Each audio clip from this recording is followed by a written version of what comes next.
esta noche.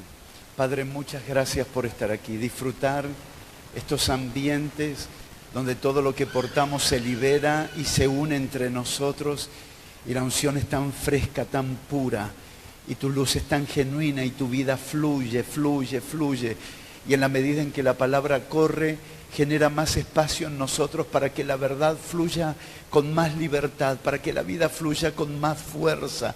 Señor, gracias porque todo lo que atesoramos en nosotros es tu vida, porque nuestro mayor tesoro es tu vida, porque toda nuestra verdad es tu vida, y lo que anhelamos que la gente pueda experimentar es tu vida, Señor. Ruego que mientras las palabras sean expuestas, los ojos del entendimiento sean alumbrados para seguir creciendo en mayor medida de expansión y de amplitud, para que tu vida encuentre en nosotros un lugar espacioso donde fluir, Señor, no en forma de gotas, sino en forma de ríos de agua de vida, que fluya con tanta autoridad, que fluya con tanto poder. Señor, te honramos y te damos gracias, y ruego poder sumar en la gran construcción que estás haciendo en este lugar y en tu casa. Te honramos y te amamos, Señor, y te damos gracias. Podemos darle un aplauso al Señor y bendecir su nombre, glorificar su nombre. Damos gracias al Señor en el nombre de Jesús. Gracias, Padre, en el nombre de Jesucristo te honramos, Señor. Gracias, gracias, muchas gracias. Por favor, tomen sus asientos. He estado observando detenidamente cómo Dios guía a su iglesia en determinadas palabras que se vuelven palabras conductoras o palabras rectoras, que las tenemos que recordar porque no son palabras casuales, ni son palabras ocasionales, sino que son palabras intencionales que se transforman como, quisiera recordar el nombre de las columnas que van en el suelo, que sostienen luego, son como cimientos. Quisiera separar la palabra cimiento de fundamento por un momento y declarar el fundamento como la roca Cristo, pero ver el cimiento como lo que luego se conecta con la columna. Sí, eso, como masas. Eso, lo que dice la pastora. Basales, claro, que son como bases. Gracias, ahí me acordé, gracias, pastora. Y hay palabras conductoras que son palabras anuales, donde el Señor nos va marcando cuáles son nuestras expectativas en Dios y cuáles son las expectativas de Dios para con nosotros.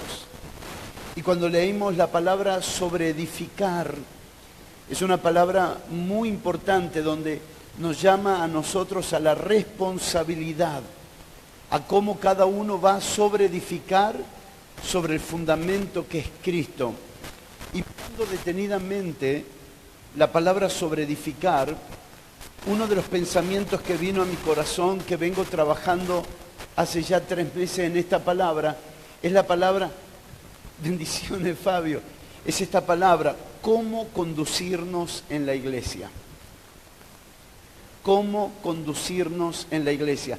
Esta palabra sobreedificar ha tenido hoy en la tarde un impacto muy fuerte en mi interior. Le preguntaba a la pastora y profeta Cecilia en qué podría sumar o asistir o ayudar con la casa, y le pregunté cuál era la palabra que el Señor les había dado para este año, y recordamos juntos que ella me había enviado la palabra, así que me tomé esta tarde para volver a leerla detenidamente, y les puedo asegurar que en esta noche espero en el Señor que usted pueda tomar algunos apuntes de que quiero compartir lo que sé que el Espíritu Santo va a edificar dentro de nosotros, porque en la sobreedificación está el cómo conducirnos en la casa de Dios, cómo nos conducimos en la casa de Dios. De esto se trata el mensaje los próximos minutos. Si tienes la gentileza de leer conmigo Primera de Timoteo capítulo 3 verso 14. Espero no cansarlo. He preparado 7 pequeños subpuntos para desarrollar cómo conducirnos en la iglesia del Señor. 7 pequeños subpuntos que ustedes seguramente podrán trabajarlo en la medida en que lo consideren. Primera de Timoteo 3:14 dice: esto te escribo, aunque tengo la esperanza de ir pronto a verte, para que si tardo, sepas cómo debes conducirte en la casa de Dios, que es la iglesia del Dios viviente, columna y baluarte de la verdad. E indiscutiblemente, grande es el misterio de la piedad. Dios fue manifestado en carne, justificado en el Espíritu, visto de los ángeles, predicado a los gentiles, creído en el mundo, recibido arriba en gloria. Verso 15, resaltamos nuevamente, para que si tardo, sepas cómo debes conducirte en la casa de Dios, que es la iglesia del Dios viviente, columna y baluarte de la verdad. Padre, tengo el testimonio que no es la primera vez que esta casa se aproxima a este pasaje bíblico. Creo que has hablado a esta casa sobre estas verdades, pero te ruego que en esta noche alumbres nuestros ojos para seguir viendo más profundamente el protocolo de la casa, el cómo conducirnos en la casa de Dios. Te rogamos, Señor, que tu Espíritu Santo nos lleve mucho más profundo que simples palabras oídas, que simples letras de un vocabulario. Señor, rogamos que nos permitas y nos concedas ver lo importante que es para ti nuestra manera de proceder, de sobreedificar sobre aquello que ya estamos establecidos, Cristo Jesús. Señor, que los cansancios, que las batallas, que las peleas, que las ansiedades de la vida sean sujetadas ahora a Cristo Jesús, para que la verdad sea alumbrada, que las dificultades, que los ambientes diferentes que estamos expuestos cada día no nos impidan ver tu realidad, la realidad que proviene de ti, para poder ser inmersos, Señor, en la construcción de todo lo que tú estás edificando, no de lo que nosotros edificamos, sino de la edificación de tu casa, en el nombre de Jesús. Gracias, Señor. Amén y amén. Gracias, Padre, en el nombre de Jesús. Días pasados tenemos un encuentro que denominamos alineamiento para pastores y líderes en Buenos Aires. Y como preparación para este año comenzamos a hablar de la casa de Dios. Algunos pensamientos pasaré rápido en esta noche para poder avanzar a donde Dios me ha direccionado para compartir con ustedes. Pero la casa de Dios es una de las palabras que más ha sonado fuertemente en nuestro espíritu junto a sus pastores en estos 2 años, la casa de Dios. He estado observando cómo ustedes han sido edificados en este pensamiento y en esta palabra casa de Dios, porque para entender las Escrituras y entender el propósito de Dios en Cristo Jesús, es necesario entender la casa. La casa le da sentido a Cristo, la casa le da sentido a la salvación, la casa le da sentido a nuestra vida, la casa le da sentido a las Escrituras. La casa. Para el apóstol Pablo, la casa era un asunto tan delicado que no solo había que saber cómo edificarla, sino que había que aprender cómo conducirse en medio de la casa. Por lo tanto, edificarla será un tema y conducirnos en la casa es otro tema que está implícito en la palabra sobreedificar. Si pudiera definir en pocas palabras sobreedificar, les diría a ustedes que sobreedificar significa aprender a conducirnos en la casa de Dios. He leído detenidamente esta escritura que el Señor les ha dado y todo apunta de cómo conducirnos en la casa de Dios. Agreguen, quiten, coloquen, renuncien, abracen, despójense. Palabras que pertenecen a cómo nos conducimos en la casa de Dios. Los años van pasando y necesitamos fortalecer la conducción de los santos en la casa de Dios, para que la casa de Dios cumpla y sea vista en nosotros la realidad de lo que opera en la casa de Dios. El Salmo 68, no quiero meterme mucho ahí porque es tan profundo que nos lleva ahora a poder contemplarlo, pero el Salmo 68 nos define la provisión que hay en la casa. La provisión para los huérfanos, la provisión para las viudas, la provisión que hay en la casa. De hecho, cuando miramos la parábola del hijo pródigo, el hijo pródigo mirando desde afuera dice, pero aún los criados de mi padre tienen abundancia de pan. Se ve que en esta casa está toda la provisión. Solo regáleme su atención para decirle esto. ¿Acaso los animales que entraron al arca tuvieron que preocuparse por su alimento? No. ¿Cómo es que los animales podían tener su provisión garantizada en el arca? Porque todo lo que pertenece a la casa de Dios tiene su provisión implícita. En la casa de Dios no hay necesidad, ¿puede decir amén? No hay necesidad de ningún tipo. Pero podemos ver en la figura del hijo pródigo que todos los que salimos fuera de la casa comenzamos a experimentar una realidad diferente a la provisión que hay en la casa. Por favor, miremos a Israel como un tipo de casa. Israel en los días de Saúl, ¿se acuerdan? Israel en los días de Saúl enfrentaban batallas, lamentablemente enfrentaban miserias, pobrezas, enfermedades, pestes, todo lo que pasaba en los días de Saúl. Se dice que en los días de Saúl solamente Saúl y su hijo Jonathan tenían armas de guerra. Nadie tenía nada para pelear. Pero qué diferente es Israel en los días de David. Porque cuando David deja la casa para que Salomón la pueda construir, la deja llena de riquezas, llena de abundancia. ¿Cuál es la diferencia entonces entre Saúl y David? En que Saúl vivió para edificar su casa y David vivió para edificar su casa. Primera de Crónicas 29, solo a modo de introducción, no lo vamos a leer, dice que David tenía un afecto tan grande por la casa de Dios que había dado de todo para la casa de Dios por causa de su afecto. Sin embargo, Saúl, cuando murió, le dejó como legado a David miseria, pobreza, escasez y enemigos. Enemigos reinantes. Sin embargo, cuando David se va, Salomón toma un gobierno de abundancia y de paz. Porque todo eso fue lo que le dejó un hombre que amó la casa de Dios. ¿Puedes levantar tus manos por un momento, por favor, y repetir conmigo esta palabra? Enséñame a amar la construcción de tu casa. Enséñame a amar tu casa, enséñame a ver claramente tu casa, porque entonces tomará sentido los ministerios, los dones, los talentos, la generosidad, el perdón, el amor, la paz, la fe, porque todo eso son las cosas que contienen la ley de la casa.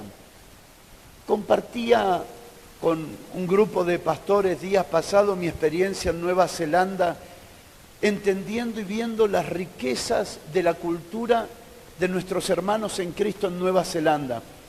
Es impresionante, sea quien sea usted, y lo respeten como lo respeten a usted, ellos le van a pedir que usted se quite los calzados. ¿Por qué? Porque la casa tiene leyes. La ley de la casa. Cuando nosotros hablamos de cómo conducirnos en la casa de Dios, estamos diciendo que tenemos que aprender cuáles son las leyes de la casa. ¿Cuál es la ley de la casa a la que somos parte? ¿Vio que la Escritura dice, y que Jesús nos enseñó, que si tienes algo contra tu hermano, deja tu ofrenda en el altar y ve, reconcíliate primero con tu hermano y luego ven y presenta la ofrenda? Eso no es una ley financiera que pueda aplicarse. Eso es una ley de la casa, porque está hablando de que en la casa lo que más importa, en primer lugar, no es lo que das, sino la paz entre los hermanos. Soy parte de una generación que por 30 años vivimos en la iglesia Y hoy tuvimos mucho tiempo para hablar con la pastora y profeta Cecilia acerca de esto, de cómo nuestros vínculos estaban tan llenos de conflictos. Hacíamos muchas cosas, pero estaban llenos de conflictos, porque no entendimos que más importante que el hacer en primer lugar estaba la ley de la casa, la ley de la paz. Que entre los santos, que entre los hermanos tuviéramos paz, que en el matrimonio tuviéramos paz, que entre los padres y los hijos tuviéramos paz.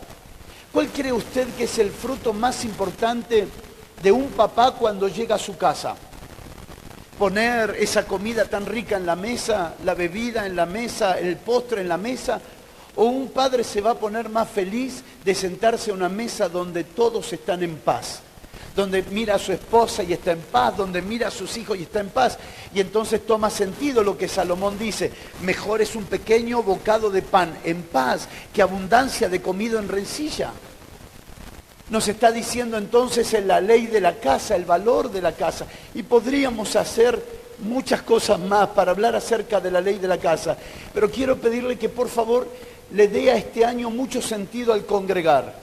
Porque lo que creo en mi espíritu es que cada vez que ustedes se congreguen, Dios les va a revelar una ley más acerca de la ley de la casa, para que la casa te funcione, para que puedas decir: ir a la congregación, vi los frutos, vi el resultado, vi los cambios, vi las transformaciones. Esta es la declaración de alguien que está accionando, caminando en la ley de la casa, porque está respetando la ley de la casa.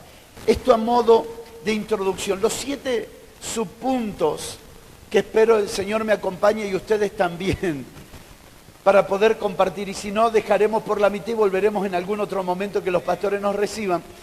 Pero he tenido una carga de compartir 7, no lo podría llamar principios, porque no son principios, 7 pensamientos para edificarnos en la fe.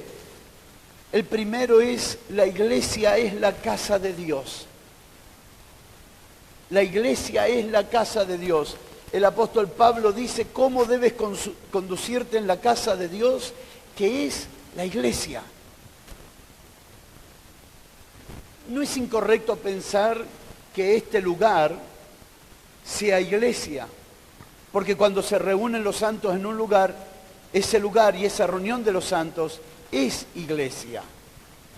Pero necesitamos entender algunas cosas sobre la iglesia para comprender acerca de la casa de Dios. Me temo que cada vez que mencione algunas palabras familiares para tus oídos, nuestro corazón diga: bueno, eso ya sé, pero tengo la certeza que el hambre por el Señor nos hará descubrir que algunas palabras que ya conocemos no se tornen tan familiares para nosotros y nos abramos como si fuera la primera vez que lo escuchemos. Hagamos en esta noche como si nunca hubiéramos escuchado que la iglesia es la casa de Dios y que la casa de Dios es la iglesia. ¿Les parece? Para poder avanzar en lo que quisiera compartir con ustedes. Cuando hablamos de que la iglesia es la casa de Dios y la casa de Dios es la iglesia, nos está dando el aspecto más importante que vamos a compartir en esta noche, que es: la iglesia, casa de Dios, es familia. Familia. Familia de Dios. Familia que llevada a un extremo se llama familiaridad. Familia que llevada a otro extremo es no entender lo importante que representa ser familia. Dios, cuando pensó en una casa, pensó en una familia. Por eso que el arca de Noé tenía que ver con familias. El sacerdocio, el tabernáculo, tenía que ver con familias. El sacerdocio en el templo de Salomón tenía que ver con familia, porque todas esas cosas iban enmarcando el valor que tiene la familia. Ahora, la familia no es un fin en sí mismo. La familia tiene un propósito importante y es donde Dios puede tener continuidad. La familia es un lugar donde Dios puede tener continuidad. Acompáñenme a leer Malaquías capítulo 2, verso 14. Malaquías capítulo 2, verso 14. Mas diréis, ¿por qué? Porque Jehová ha atestiguado entre ti y la mujer de tu juventud, hablando del matrimonio, contra la cual has sido desleal, siendo ella tu compañera y la mujer de tu pacto. Verso 15, Malaquías 2:15. ¿No hizo él uno, hablando del matrimonio, habiendo en él abundancia de espíritu? ¿Y por qué uno? En otras palabras, ¿y por qué los hizo uno? ¿Por qué tomó a Adán y a Eva y los hizo uno? Y aquí lo explica. ¿Y por qué uno? Porque buscaba una descendencia para Dios. ¿Por qué Dios forma una casa? ¿Por qué Dios forma una familia? Porque Dios está buscando la continuación de su vida. Dios está buscando la continuación de su vida. Por eso que si somos una congregación que no le damos valor a su vida, no somos la casa de Dios. Porque lo que define casa de Dios es que tengamos su vida. Todo lo que gira alrededor de nosotros es conocer esta vida que portamos, es entender la vida que portamos, es cuidar la vida que portamos, es amar la vida que portamos, es impartir la vida que portamos. En realidad todo lo que tiene que ver con nosotros se trata de su vida. Jesús lo simplificó de esta forma: yo he venido para que tengan vida. Se ve que entre muchas de las cosas que podemos de la vida de la iglesia, todo se simplifica y se resume en la vida. Si Él quisiera habernos dado otra cosa, lo hubiera definido, pero todo está incluido en su vida. No necesitamos muchas cosas, solo necesitamos una que tiene todas. En su vida están todas las cosas. ¿Cuántos dicen amén? No es que necesito gozo aparte de su vida, porque el gozo está en su vida. No es que necesito fe aparte de su vida, es que la fe está en su vida. No es que necesito esperanza aparte de su vida, la esperanza está en su vida. No necesito paciencia aparte de su vida. Lo que necesito es su vida, porque en su vida está la paciencia. Por eso cuando hablamos de que crezca su vida, llenémonos de su vida, su luz acrecienta su vida en nosotros, quiere decir que todo lo que Él es está creciendo en nosotros porque está creciendo su vida. Y cuando Dios forma una familia, ¿para qué la forma? La forma porque quiere que haya continuidad de su vida. Si habláramos de su casa en América, o habláramos de su casa en China, o habláramos de su casa en Asia, o habláramos de su casa en África, lo que veríamos es que cada uno necesita comprender que por encima de las culturas, lo que nos une es la vida. Lo que Dios está construyendo en su casa tiene que ver con la perpetuidad, con la continuidad y la prolongación de su vida. Por lo tanto, las leyes de la casa no tienen otra cosa que ver con el cuidar de la vida. Las leyes que protegen la vida, las leyes que cuidan la vida, las leyes que Dios va produciendo en nuestro entendimiento de cosas que ya portamos, pero que deben ser enseñadas, que deben ser compartidas, que deben ser de alguna forma explicada entre nosotros para entender cómo funciona la ley del espíritu de vida, para que esta vida no se nos apague, para que esta vida no se nos diluya, para que esta vida no se nos pierda, para que esta vida con el tiempo no se vaya desapareciendo de nosotros, porque la historia de la iglesia ha sido que no hemos aprendido a administrar la vida que portamos. La palabra conducir, la palabra para que sepas cómo conducirte, son una de las 5 definiciones de la palabra administración. Conducirte, para que sepas cómo administrarte en la casa de Dios, para que sepas cómo administrar la vida que cada uno de nosotros portamos. Dios quiere una casa porque quiere una familia y por medio de los hijos prolongará esa vida. Por medio de los hijos prolongará esa vida. Hay dos palabras muy importantes en la casa que van a ser muy fuertes en este año. La palabra hermanos y la palabra hijo. La palabra hermanos y la palabra hijo. Creo en el Señor que Dios les dará una revelación de la palabra hermanos a ustedes tan fuerte y será para ustedes y para muchos santos en el cuerpo de Cristo. Y la palabra hijos. Este valor de lo que representa este vínculo de padres a hijos, porque está la prolongación de la vida. En esto hay algo tan glorioso que no quiero perderme así, porque estamos en el primer punto de 7. Pero quiero decirles simplemente que si entendemos lo que significa hijo, entenderemos también lo que significa la casa continúa. Hijo no es una palabra autónoma, no es una palabra individual, no es una palabra independiente. La palabra hijo es una palabra que se desprende para darle continuidad a la casa. Ustedes verán que Pedro era hijo de un pescador, que Juan y Jacobo eran hijos de pescadores. Dice que Jesús era hijo de carpintero. En lo natural vemos que hay una prolongación de la casa, una extensión de la casa, porque Dios no está empezando algo nuevo con una nueva generación. Lo que Dios está haciendo es la prolongación de la casa. Y cuando esto se comienza a entender, pero claro, tenemos un sistema tan fuerte de psicólogos y sociólogos que dicen, deja que tu hijo sea lo que él quiere.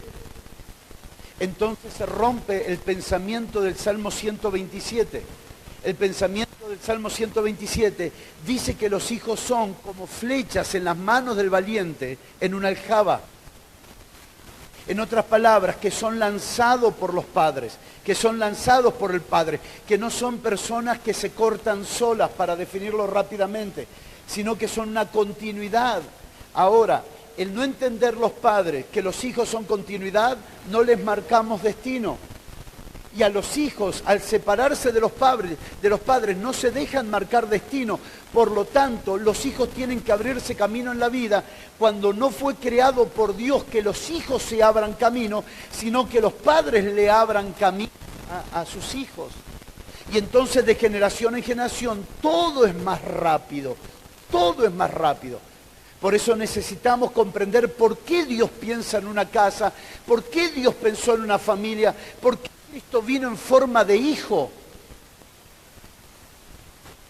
por qué el Hijo colocó dentro de él a muchos hermanos para que sean hermanos de él y a la vez hijos de Dios. Y esto es un misterio que debe entenderse puntualmente y es algo que Dios nos va a revelar. ¿Cuántos dicen amén?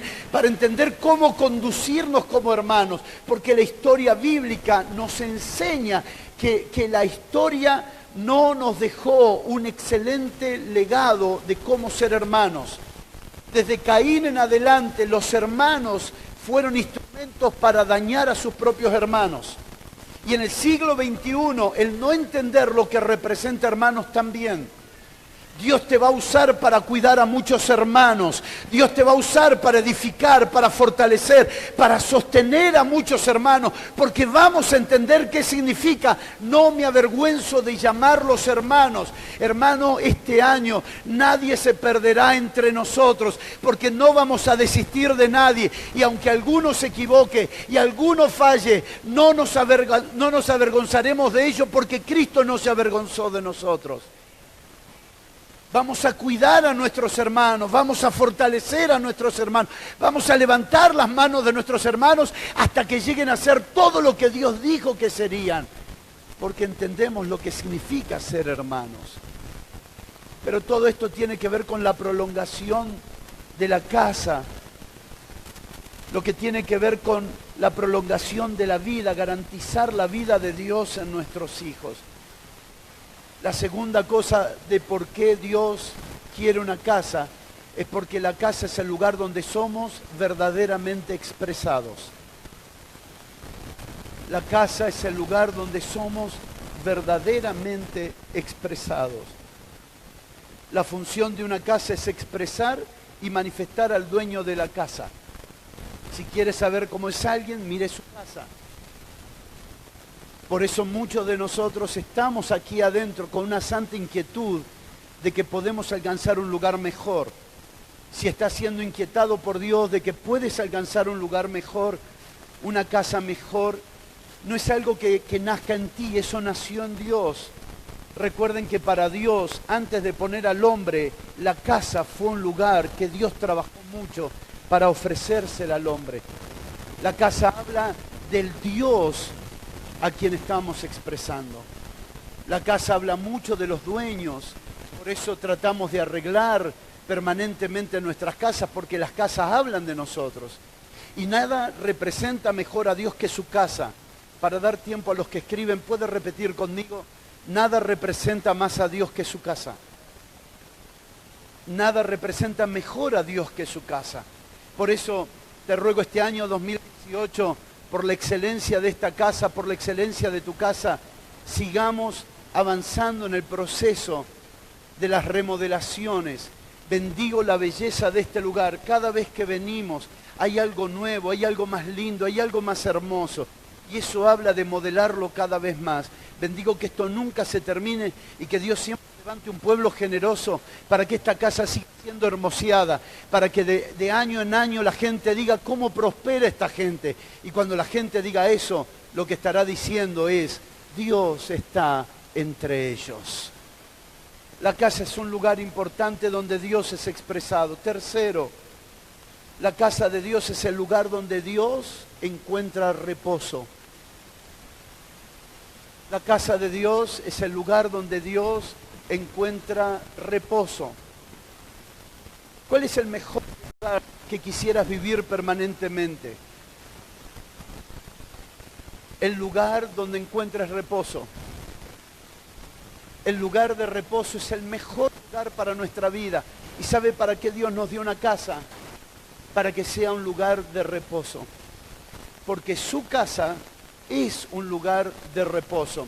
Mire lo que va a decir el salmista David en relación a su entendimiento de la casa de Dios. Salmos capítulo 132, verso 3. Salmos capítulo 132, verso 3. No entraré en la morada de mi casa, Salmos 132, 3. No entraré en la morada de mi casa, ni subiré sobre el lecho de mi estrado. No daré sueño a mis ojos, ni a mis párpados adormecimiento, hasta que haya lugar para Jehová, morada para el fuerte de Jacob. He aquí que en Éfrata lo oímos, lo hallamos en los campos del bosque, entraremos en su tabernáculo, nos postraremos ante el estrado de sus pies. Verso 8, levántate, oh Jehová, al lugar de tu reposo, tú y el arca de tu poder. ¿Qué era lo que quería construir David? David quería construir una casa para Dios. Para que Dios venga a reposar. ¿Recuerdan esa canción maravillosa de Marcos que habla acerca de esto? Es una canción preciosa que tiene mucho que ver con el entendimiento de David. David quería preparar un lugar para Dios, que Dios venga a reposar, que Dios venga a descansar. Por favor, miremos por un momento un huésped, un invitado que traigamos a nuestra casa. Si nuestra casa está en desorden, si nuestra casa está en pelea, ¿creen ustedes que ese huésped podrá descansar? El matrimonio gritando por la mañana, los niños gritando por las noches, todo el mundo peleando. ¿Cómo puede alguien que venga de afuera descansar? Pero cuando la casa está en orden, puede levantar sus manos y decir amén. Usted entiende la alegoría. Cuando la casa está en orden, cuando la familia está en paz, entonces las personas que vienen pueden reposar. Tengo una palabra para tu casa, pero también para la casa de Dios. Este es un tiempo de tener la casa en orden. Este es un tiempo de bajar las armas, de bajar las peleas, de bajar los conflictos innecesarios. Es un tiempo de entrar en paz, de tener paz unos con otros, tanto en la casa familiar como en la casa congregacional, de hablar unos con otros cara a cara. Hermano, me molestó esto. Hermana, esto no me hizo bien. Y hablando, pero no enojado ni triste, sino hablando para que no haya ni enojo ni tristeza. hablando unos con otros, orando unos por otros, alimentando la paz de la casa para que cuando Dios venga aquí no tenga que venir a resolver problemas, porque ya nosotros hemos asumido la responsabilidad de resolver los problemas sin orgullo, de resolver los problemas con humildad de corazón. Te ruego en el nombre del Señor que todo lo que aprendimos en estos años acerca de la cruz sea vivido. Que bajemos nuestra justicia, que levantemos la justicia de Dios en Cristo, que es en amor. Si la casa es de Dios, necesitamos oír a Dios. No hay nada peor que ser padre de una casa y que nadie lo escuche. Dios es papá de esta casa y Dios tiene todo el derecho de ser oído. No puede ser casa de Dios y que no se oiga a Dios. No puede ser la casa de Alberto y que no se oiga a Alberto. No puede ser la casa de Dios y que la voz de Dios no sea retenida, abrazada, respetada, amada, cantada, enseñada, predicada. La casa de Dios es un lugar donde su voz es importante. Nosotros venimos de una generación donde la voz de papá pesaba, donde lo que decía papá era la última palabra, pero no lo hablamos en términos del monopolio.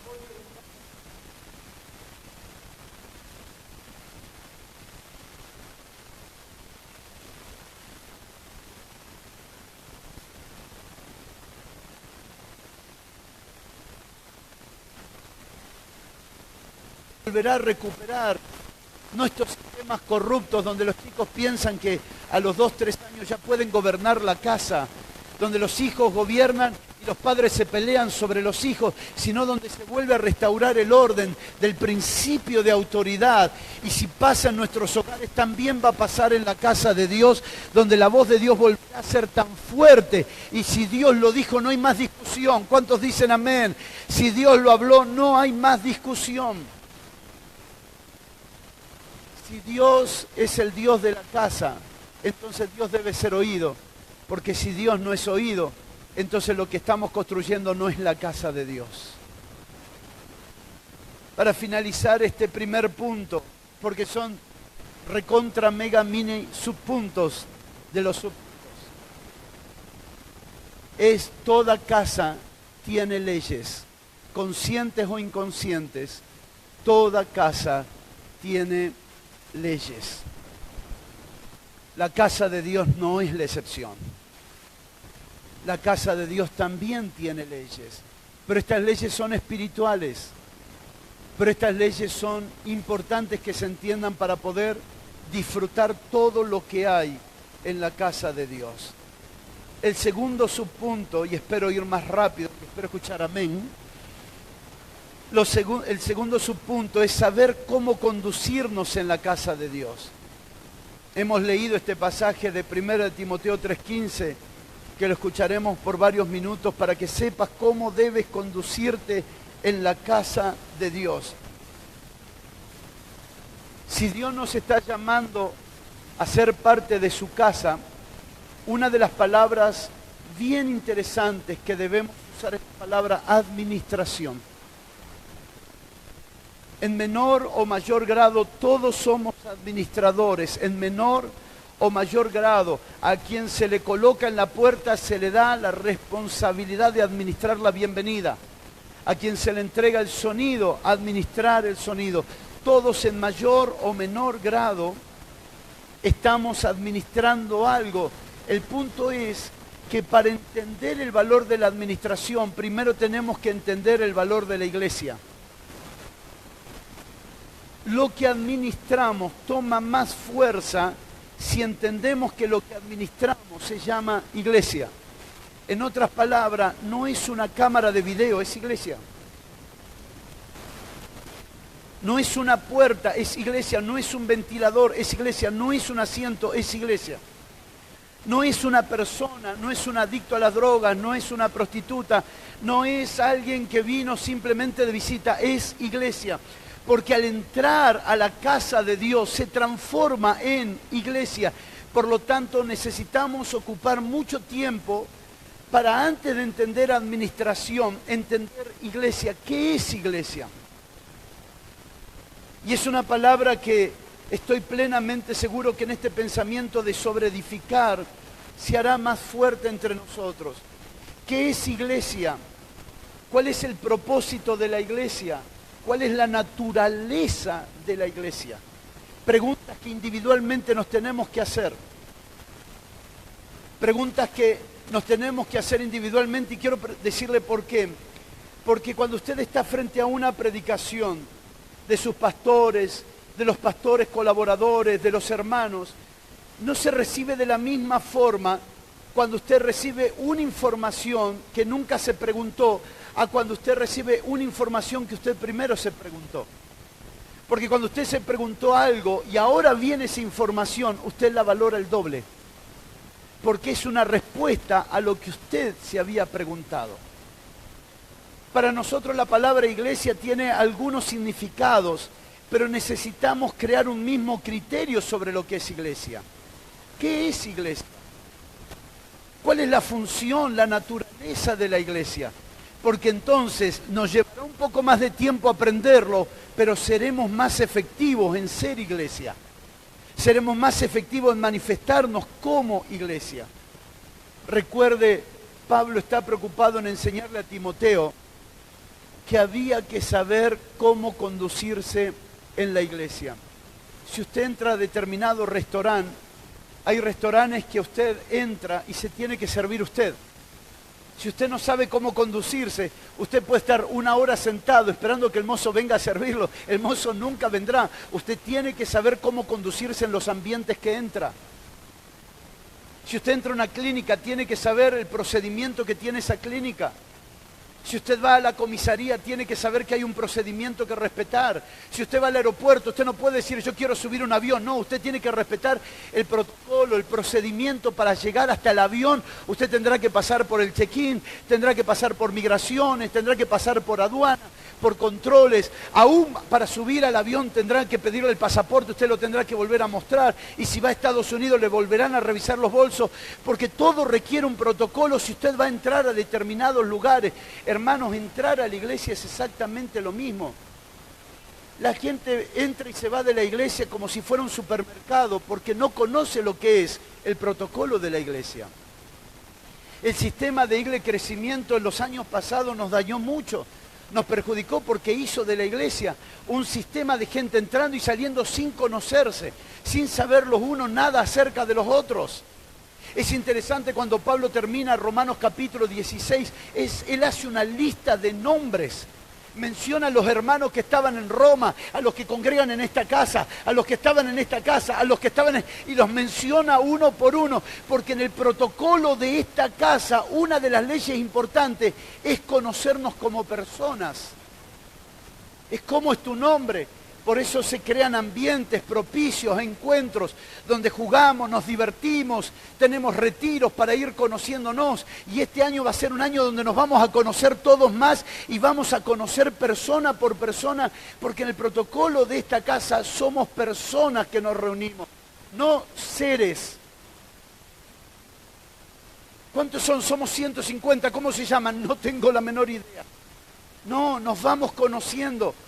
Porque en el protocolo de la casa no somos un supermercado que entramos y salimos, somos personas que nos amamos. Claro, también tiene que ver con la ley del amor. Tiene que ver con el valor del amor. Me permite pasar al tercer subpunto. El tercer subpunto es la casa de Dios. Es la iglesia del Dios viviente.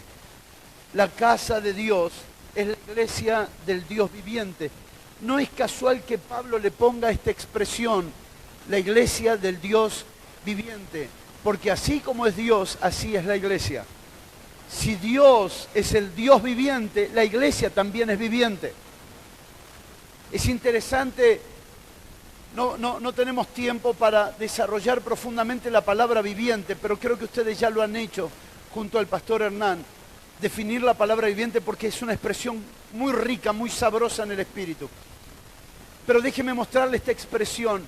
La iglesia del Dios viviente significa que Dios no es Dios de muertos, sino de vivos. La casa de Dios no puede tener muertos. La casa de Dios es la casa del Dios viviente y los hijos de Dios son hijos de Dios porque están vivos. No somos hijos de Dios por una nomenclatura evangélica, somos hijos de Dios porque estamos vivos. Porque nuestro Padre vive y nosotros vivimos. Porque nuestro Padre vive y en Cristo Jesús nos ha dado su vida. Por lo tanto, tenemos la paciencia de Dios. Puede levantar su mano porque voy a empezar a una serie de declaraciones que rompan estructuras del pensamiento. Tenemos paciencia porque Dios es paciente. Somos santos porque Dios es santo. Somos justos porque Dios es justo. Hay bondad en nosotros porque Dios es bondad. Hay misericordia en nosotros porque Dios es misericordioso. Hay fe en nosotros porque la vida de Dios produce fe. Quiero decirte que todo lo que Dios es también lo somos nosotros si su vida va creciendo. Si hay algo de mí que todavía no es como Dios, lo que necesita es ser absorbido por su vida. Será muy fácil amar lo que Dios ama. Será muy fácil rechazar lo que Dios rechaza. Será muy fácil sentir lo que Dios siente, porque en su vida está absolutamente todo. Se viene una generación que se conecta tan rápido con la vida que inmediatamente que toque esta vida comenzará a experimentar la realidad de Dios. ¿Cuántos dicen amén? Porque la casa de Dios es la iglesia del Dios viviente. Tiene que ver con la vida misma de Dios en nosotros. La operación de Dios, del Dios vivo. Por favor, si puede anotar, esto dará para compartir en algún momento que ustedes se reúnan. Todo lo que tiene vida es capaz de generar vida.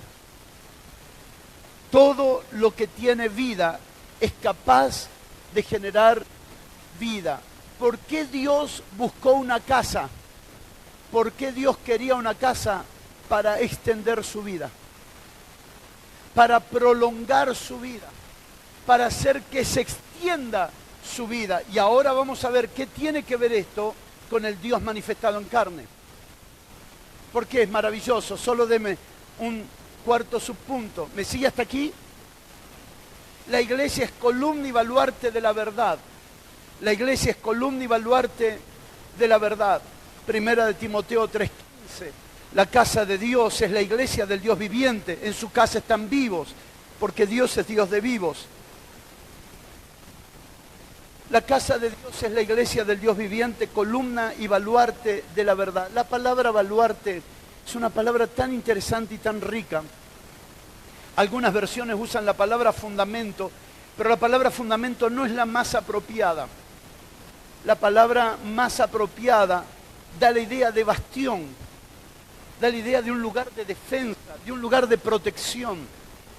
Cuando dice que la iglesia es columna y baluarte de la verdad, la iglesia sostiene la realidad de Dios y la iglesia defiende, protege la realidad de Dios. Y acá vamos a entrar en un aspecto un poco más complejo y espero en el Señor poder ayudarles en esto. Tener la verdad no es tener un versículo bíblico. Tener la verdad es tener la realidad de Dios. La palabra más exacta para verdad es realidad. La palabra más exacta para verdad es realidad. Venimos de generación en generación entendiendo verdad como conceptos bíblicos, pero estos años todos juntos hemos aprendido, hemos visto, hemos entendido que verdad tenía que ver con una persona. Y esta persona no traía otra cosa que la realidad de Dios. ¿Qué fue lo que vino a traer Cristo? Cristo no vino a traer versículos bíblicos. Cristo vino a traer la realidad de Dios. En otras palabras, cuando dice, yo soy el camino, la verdad y la vida, Él está diciendo, yo soy el camino de la realidad de esta vida. Yo soy el camino donde pueden accesar a esta realidad que es la vida misma. Por eso que para nosotros la vida es nuestra realidad, no es un asunto futurista. Para nosotros la vida eterna, la vida de Dios, la vida de su Hijo, no es algo que tenga que ver cuando me muera voy a tener esta vida, sino que ya soy participante de esta vida, que ya tengo esta vida, que disfruto esta vida, que porto esta vida. Pero esta palabra verdad es una palabra que llevada al plano de realidad nos permite entender a nosotros qué es lo que nosotros defendemos. Es increíble y por favor preste mucha atención. Cuando Pablo empieza su apostolado, él comienza en las sinagogas discutiendo por la verdad, discutiendo por Cristo. Pero cuando le escribe a Timoteo, él ya maduro, ya anciano, le escribe a Timoteo y le dice, no discutas, no pelees, no contiendas sobre la verdad. Sin embargo, cuando él empieza su ministerio apostólico, comienza contendiendo. Él entiende algo.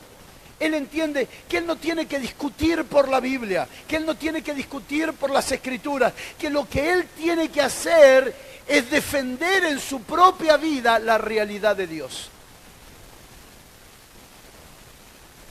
Es proteger en su propia vida la realidad de Dios.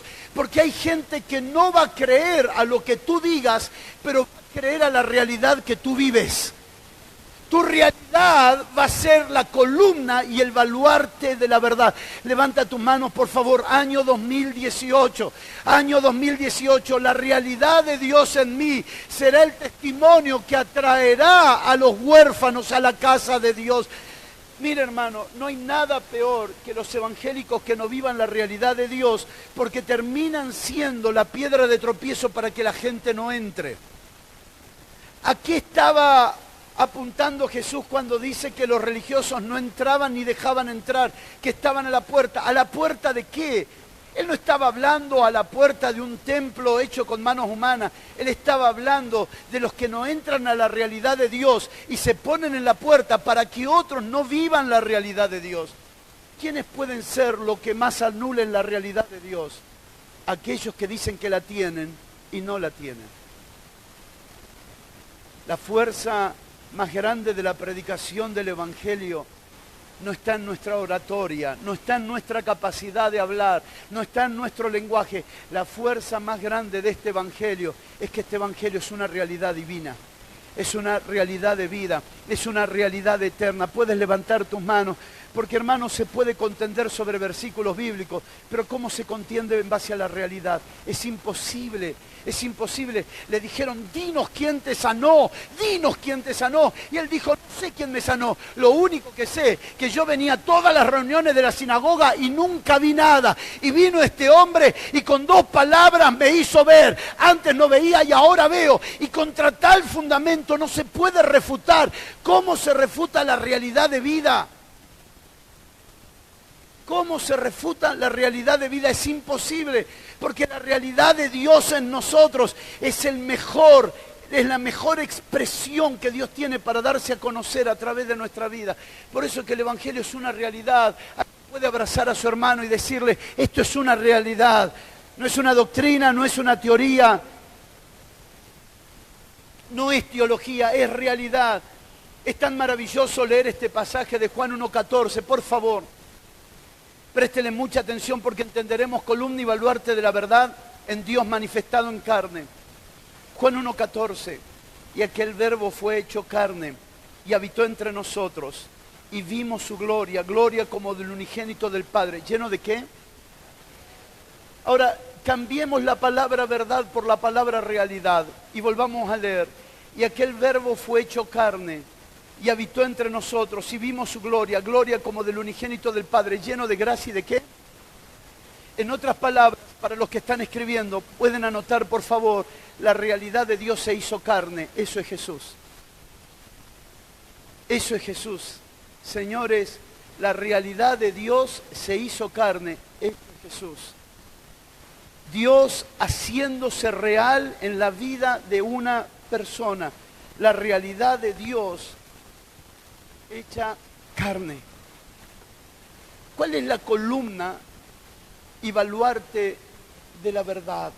Y ahora comenzaremos a explicar, si Dios lo permite, 6 definiciones. Dios manifestado en carne, justificado en el Espíritu, visto por los ángeles, etcétera, etcétera, etcétera. Ahora comenzaremos a trabajar en común unión con todo esto. ¿Cuál es la realidad de Dios? Si definir cuál es la realidad de Dios. La realidad de Dios es esta, y esta es la gloria del misterio. Es que Dios se unió con el hombre. Esta es la gloria de este misterio, que Dios, el eterno, el insondable, el invencible, el indestructible, se hizo carne. La realidad de Dios se hizo carne.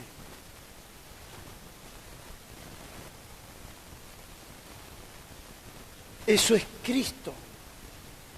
La realidad de Dios se hizo carne. Quisiera que miren por un momento un pasaje bíblico para explicar lo que voy a explicar ahora. Primera de Corintios capítulo 10, verso 3. Primera de Corintios capítulo 10, verso 3. Y todos comieron el mismo alimento que espiritual. Y todos comieron el mismo alimento espiritual. Y todos bebieron la misma bebida que espiritual.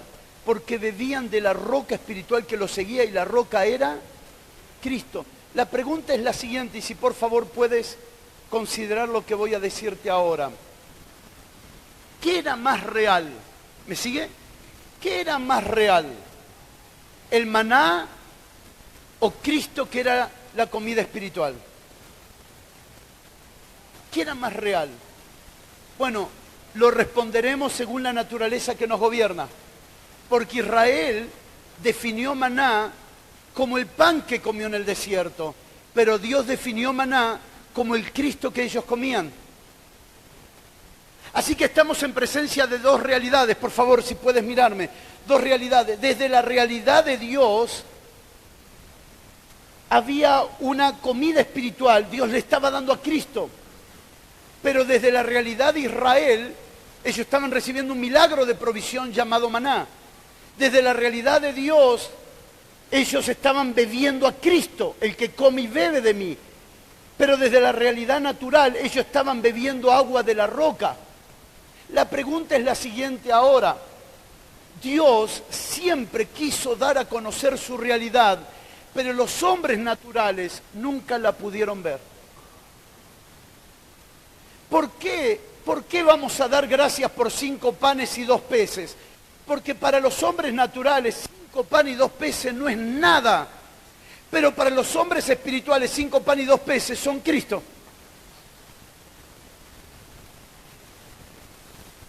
Cada cosa que vas a recibir este año, puedes levantar tus manos y creerlo en el nombre de Jesús. Vas a salir del plano de lo natural para comenzar a experimentar que todo es una porción de Cristo en tu vida. Todo es Dios dándote algo. Todo es Dios entregándote algo en Cristo Jesús. Todo será una experiencia de conocerlo más a Él. Todo será una porción nueva de Cristo en tu vida para que podamos nutrirnos de la realidad de Cristo. Mírenme por favor y ruego en el Señor que si no llegan a notar lo quede registrado en el video. Todo lo que Dios creó, todo lo visible, todo lo que se ve, todo lo que se toca, todo lo que se puede oler, todo lo que se puede palpar es sombra. No es realidad, es sombra. ¿Por qué es sombra? Porque se deshace con el tiempo. Todo lo que se toca se deshace con el tiempo. Pero el hombre que debiendo ser espiritual se volvió natural, animal, terrenal, diabólico. El hombre que se volvió en ese estado comienza a endiosar lo natural y comienza a llamar dioses a cosas que con el tiempo se deshacen. Hacen dioses de madera, dioses de papel, dioses de bronce, dioses, cosas que se deshacen con el uso, pensando que lo que se toca es real. Pero déjeme decirle algo, la verdadera realidad es lo que no se ve. Porque lo que no se ve es eterno y permanece para siempre. La verdadera realidad es lo que no se toca.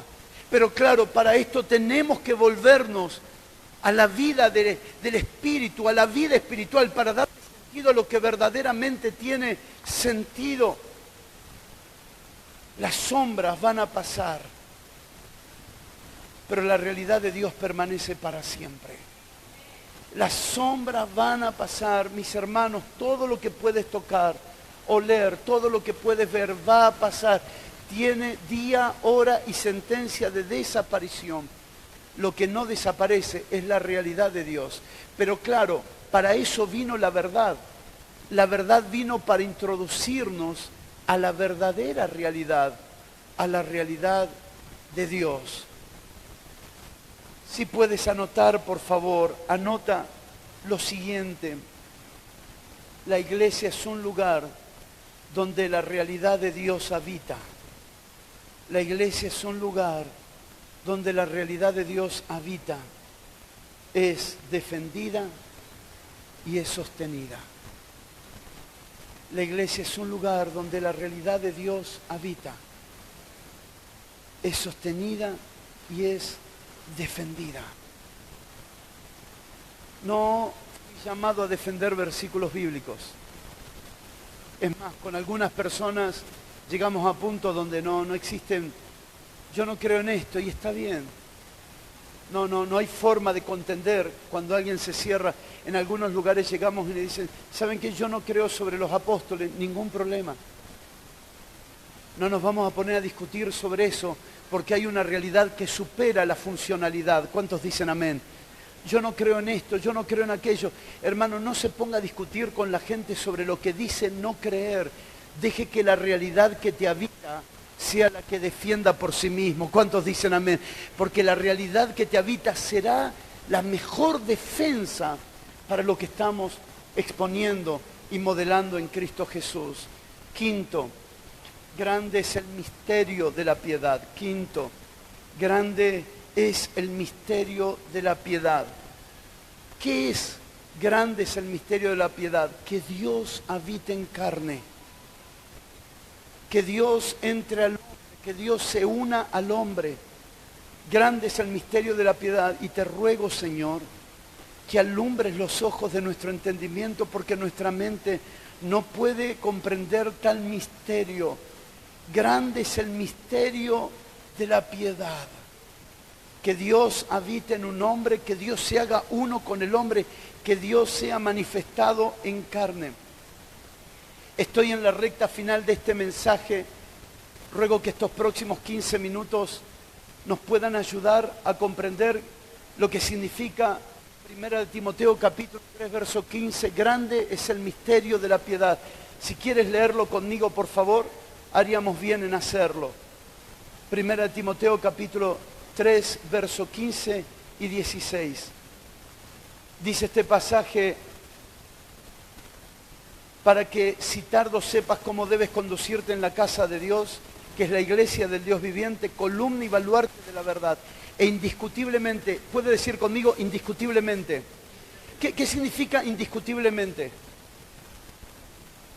Sin discusión. O sea, ¿cómo, hermanos, cómo vas a discutir con alguien que Dios habita en vos? A ver, humanamente hablando, a la gente le es más fácil creer que un tipo se abre la ropa así y sale Superman, que creer que dentro tuyo está Dios. Pero es indiscutible porque es Dios, es la realidad de Dios, es la casa de Dios, es el propósito de Dios, es lo que Dios ha decidido en su soberanía. Grande es el misterio de la piedad. Claro, para esto tendremos que salir de la palabra piedad en términos del latín, del hebreo, del arameo, y entender qué significa piedad en el término espiritual. Piedad en el término espiritual significa a semejanza de Dios. Piedad en término espiritual, en el contexto apostólico, significa a semejanza de Dios. No es un hombre bueno y religioso, sino que es un hombre a semejanza de Dios. Grande es el misterio de la piedad, que Dios haya hecho al hombre a su imagen y semejanza. Grande es el misterio de la piedad, que Dios, siendo Dios santo, fuerte, glorioso, eterno, sublime, majestuoso, invencible, poderoso, se haya hecho en el hombre su semejanza. Y esto es glorioso. Me quedan los últimos minutos y quiero pedirles que vayamos mirando en dirección hacia dónde queremos apuntar para cerrar este mensaje. Una persona es piadosa no porque es buena, no porque es religiosa. Una persona es piadosa porque refleja a Dios. Hay buena gente que no conoce a Dios y mal llamamos su vida piadosa. Hay gente que hace obras de caridad. La llamamos piadosa por esos actos, pero no reflejan a Dios. Y el misterio de Dios es que Dios se ha manifestado en carne. El misterio de Dios que entra en sus criaturas y se da a conocer como Padre, y ellos se dan a conocer como hijos de Dios. Es glorioso mirar a los hijos, porque mirando a los hijos uno ve a los padres. Mirá qué parecido que es a su papá, o mirá qué parecido es a su mamá. El misterio de la piedad es que Dios se haya metido en nosotros, prolongado su vida, para que ahora nosotros tengamos su imagen. Esto trasciende al entendimiento que Dios está en mí para superar alguna prueba. Esto tiene que ver con algo mucho más glorioso, que incluirá eso, pero trasciende mucho más que eso. Dios está en mí porque Él se quiere dar a conocer a través mío. Dios ha prolongado su vida en mí.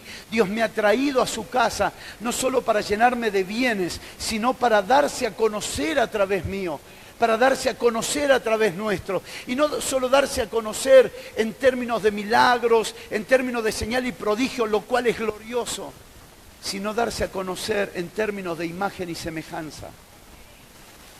En términos de que nosotros amamos como Él, perdonamos como Él, tenemos paz como Él, tenemos fe como Él, somos santos como Él, porque Dios se ha metido dentro de nosotros. Esta es una de las obras más gloriosas que ningún ser humano podrá explicar. El misterio de Dios, el misterio de la piedad, que Dios se haya manifestado en carne. Vamos al sexto punto, por favor. No anote ahora, solo quiero darle una pequeña introducción para ayudar a este entendimiento. Y espero en el Señor poder servirles en esto. La primera vez que Dios se manifestó en carne fue a través de Cristo, su Hijo. Pero Dios no se quedó allí. La primera vez que Dios fue manifestado en carne fue a través de su Hijo, Cristo. El sexto punto que vamos a hablar ahora, por el cual creo en esta palabra sobre edificar. La iglesia es Dios manifestado en carne. La iglesia es Dios manifestado en carne, así como fue con Jesús, en la persona de Cristo, y Cristo en la persona de Jesús. Hoy es Jesucristo en la persona de la iglesia.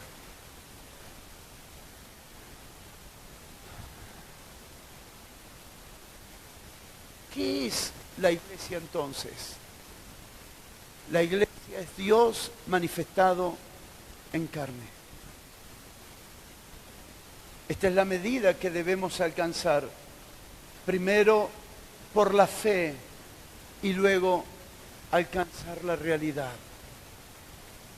Mis hermanos, cualquier persona hoy que congrega en cualquier parte del mundo puede llamarse iglesia, y usted vio que al año dejan de congregar, a los 2 años dejan de congregar, porque se ha como mal usado la palabra iglesia. Voy a la iglesia, estoy en la iglesia, ahora que voy a la iglesia, soy parte de la iglesia. Sin embargo, la gloria de ser iglesia, la gloria de ser llamado iglesia, la gloria de pertenecer al misterio eterno de que Dios se manifieste en carne a través de la iglesia por Cristo Jesús. ¿Cuál es la gloria que nosotros tenemos? Hermano, mire, usted ha visto los mundiales de fútbol, los mundiales de rugby o de básquet o de tenis. ¿Ha visto que cuando juegan para los clubes tienen la gloria del dinero, pero cuando juegan para su nación tienen la gloria de representar a la nación? ¿Han visto usted los rostros de los jugadores cuando saben que ya no representan a un club, sino representan a una nación? ¿Puedo preguntarle algo? ¿Será que hemos entendido la gloria de la representación o representatividad de Dios? ¿A quién representamos nosotros? A una nación santa, a un pueblo adquirido por Dios, ¿A quiénes representamos nosotros? ¿Quién debería vivir con la cabeza erguida en estos días y en estos tiempos? Sino la iglesia del Señor, que no es nada más y nada menos que Dios manifestado en carne. Cuando la gente nos ve, está viendo a Dios. Cuando la gente te ve, está viendo a Dios. Dios ha decidido promocionarse a través de ti. Dios ha decidido darse a conocer a través de ti. Para entender un poquito esto, sería interesante que a lo largo de este año tomen un día para hablar acerca de diseñadores de moda y desfiles de moda. En diciembre del 2015, entrando al 2016, entregamos una palabra que se llamaba Modelos que modelan a Cristo. Y tomamos todo lo que es el diseño de moda, desde el diseñador que se toma días, semanas y meses en buscar una persona que la va a modelar.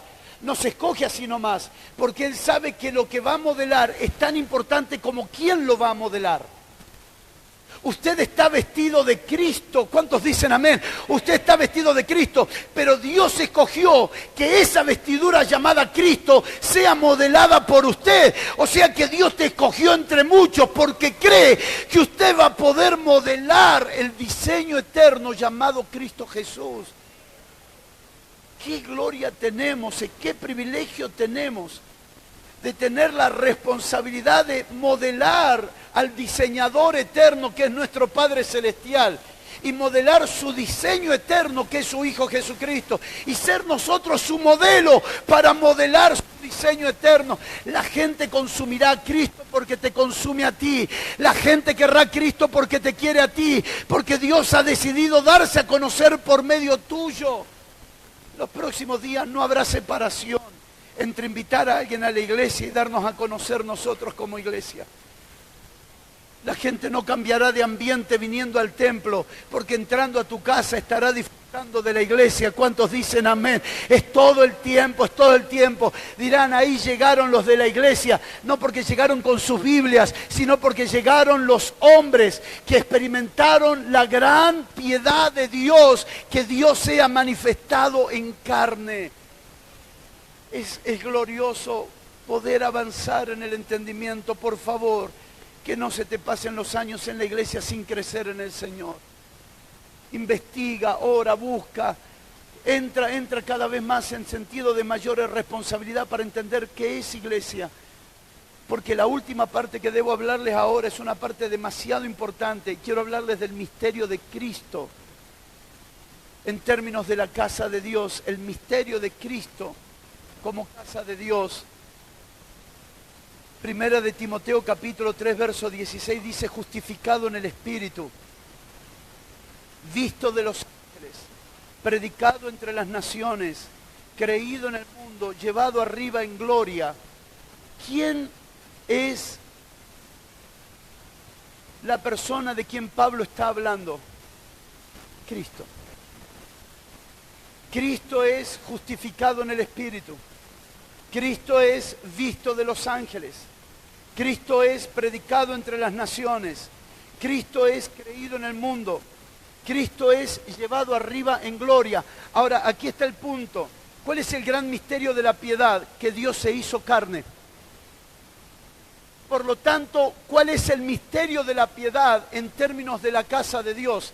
Si la casa de Dios es la iglesia, por lo tanto, Cristo es la casa, la iglesia es la casa, entonces no hay separación entre Cristo y la iglesia. En otras palabras, cuando Cristo es justificado en el Espíritu, la iglesia es justificada en el Espíritu. Cuando Cristo es visto de los ángeles, la iglesia es visto de los ángeles. Cuando Cristo es predicado en las naciones, la iglesia es predicada entre las naciones. Cuando Cristo es creído en el mundo, la iglesia debiera ser creída en el mundo.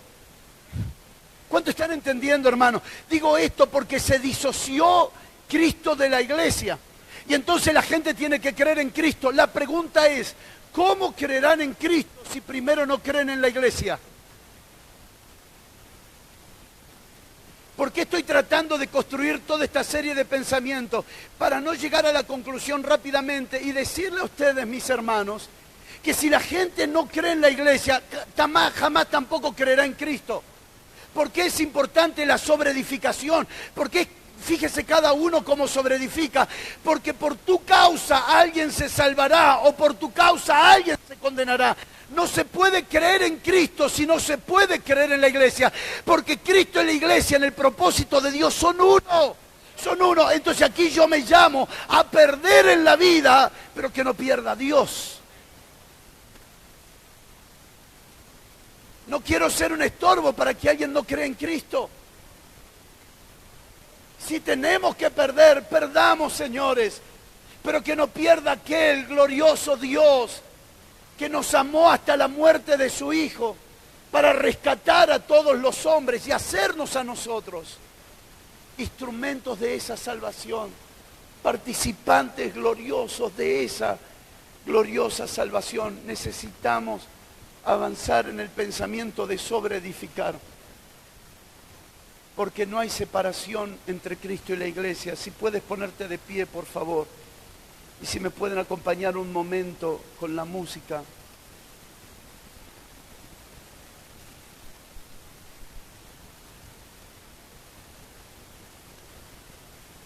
Sí, sé que hay personas que están anotando y tal vez necesiten anotar. Por favor, siéntanse en plena libertad. Pero quisiera entregarles esto. Es verdad que Dios se manifestó en Cristo, pero se manifestó en forma de cabeza. Dios se manifestó en Cristo en forma de cabeza, pero Dios se manifiesta en los creyentes en forma de cuerpo. Cristo es la cabeza y la iglesia es el cuerpo. No hay separación entre la cabeza y el cuerpo, no la hay. Todo lo que la Biblia habla de Cristo habla de nosotros. Ustedes recordarán, quisiera ayudar a algunas personas que sean más nuevas en el Señor, cuando Saulo de Tarso persigue a la iglesia. Él pensaba que perseguía a hombres, un credo, una doctrina, una filosofía. Pero cuando el Señor le sale al encuentro, le dice: Saulo, Saulo, ¿por qué me persigues? No era un asunto de personas, era un asunto con Él. Porque Cristo y la iglesia son uno solo. ¿Cómo llevar todos estos pensamientos a la reflexión final sobre la palabra sobreedificar? Que nosotros, sin darnos cuenta, podemos descalificar, atrasar, hacer retroceder la gloriosa casa de Dios si descuidamos la vida. Si descuidamos cómo procedemos en el lugar donde fluye la vida. Mis hermanos, la vida no fluye fuera de la iglesia, la vida fluye solamente en la iglesia. Alguien puede decir: bueno, pero si yo no congrego, Dios igual está conmigo. Eso se necesita entender, porque no es verdad. Dios no está fuera de su cuerpo.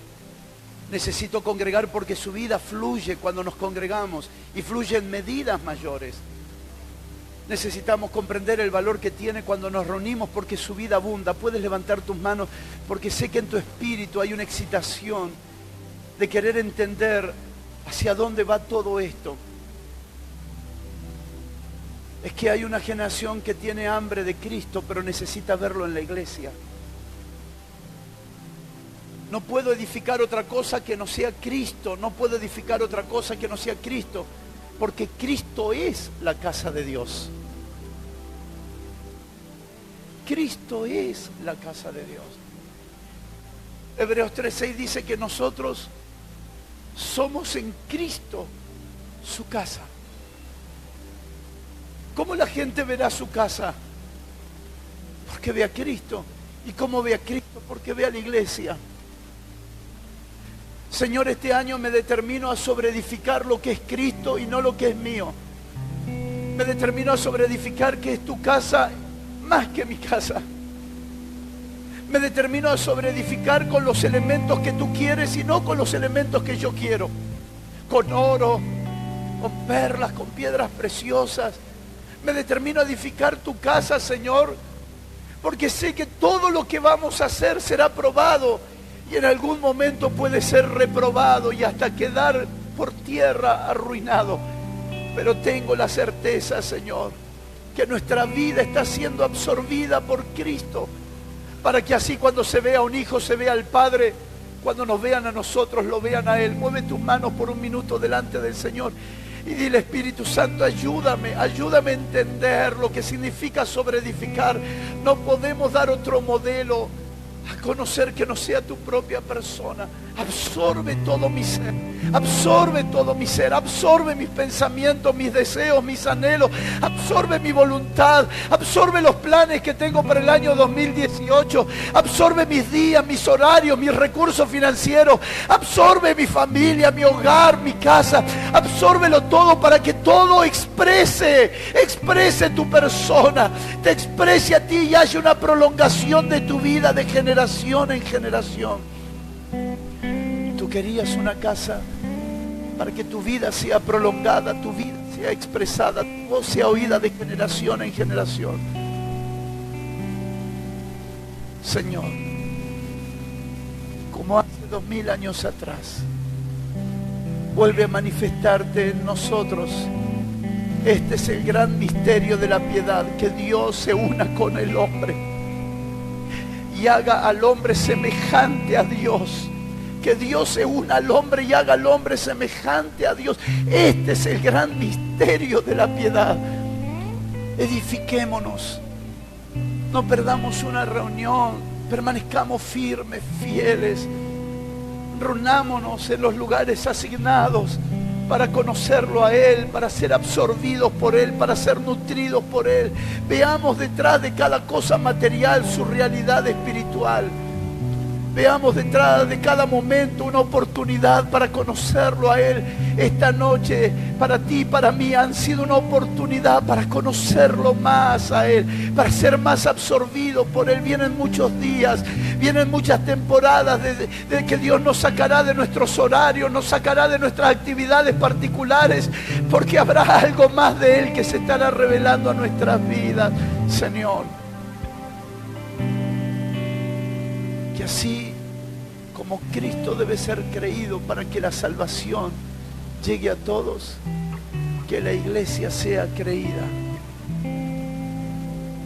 para que la salvación llegue a todos. Oro por esta casa, por todas las casas que esta casa representa. Oro hasta donde llegue cada palabra, rogándote, Señor, que nuestras vidas, nuestras casas, nuestras congregaciones, el lugar donde se reúnan los santos, sean absorbidos por tu vida y se vuelva a decir: Dios manifestado en carne. Muchas gracias, Señor, en el nombre de Jesucristo. Toma 30 segundos para abrazar a alguien, por favor, porque no puedes relacionarte más con Cristo de lo que te relacionas con tu hermano. Toma unos 30 segundos para abrazar a alguien, para orar con alguien, para compartir unos minutos con alguien. No puedes relacionarte más con Cristo que lo que te relacionas con su iglesia, de lo que te relacionas con los santos, de lo que te relacionas con los creyentes. No vengas y te vayas sin conocer a nadie. Establece vínculos, relaciones profundas, entendiendo que todos estamos en proceso de ser absorbidos por la vida de Cristo.